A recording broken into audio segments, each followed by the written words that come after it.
Hello, just another little one of my live videos talking about what I've been doing this morning in my Wednesday class. Firstly, I want to start by apologising to those of you that put things in the comments last time I was live. Because I do my live streaming on my phone, I can't actually see the comments as they're coming up.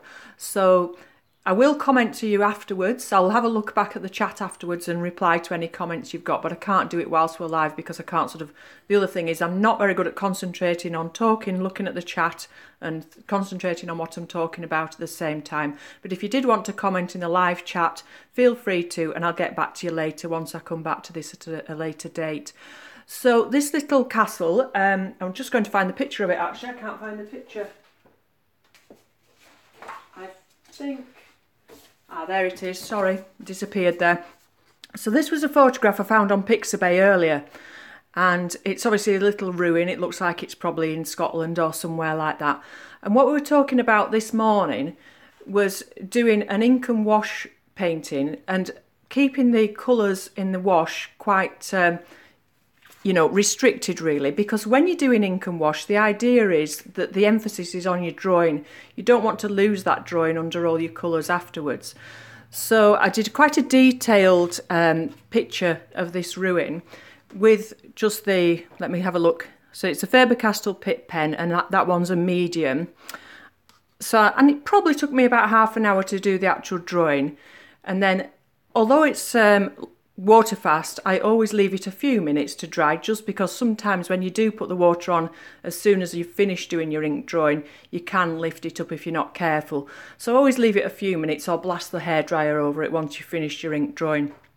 But really you don't want to take away from that lovely drawing.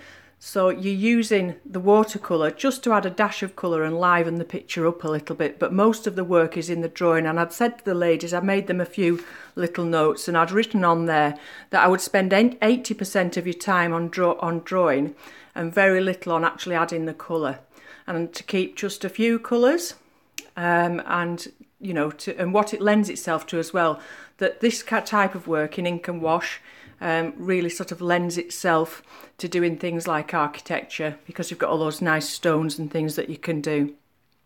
So when I actually did my pen lines, I did all the detail of the stonework first and all the shapes of the stones in the building, and then after that was done, I then put the shading on top. And I tend to use just lines. You could use cross hatching or different ideas for doing your shading, but I tend to just use lines, and that way you can use the lines in the direction of the object that you're drawing. So with this tower here, the bottom tower was quite cylindrical, so make the lines of where the shade is there go in the direction of the cylinder.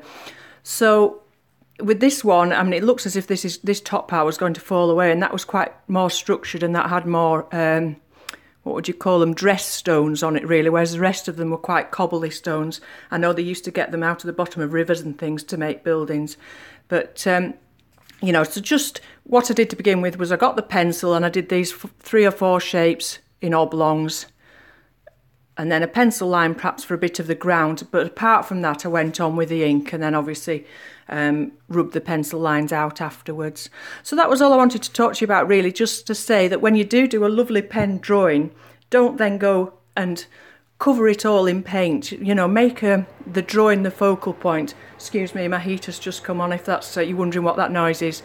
You've spent a lot of time on your drawing and you've got all that detail in there. So have the detail and the tone with your drawing, and the paint just for that splash of colour.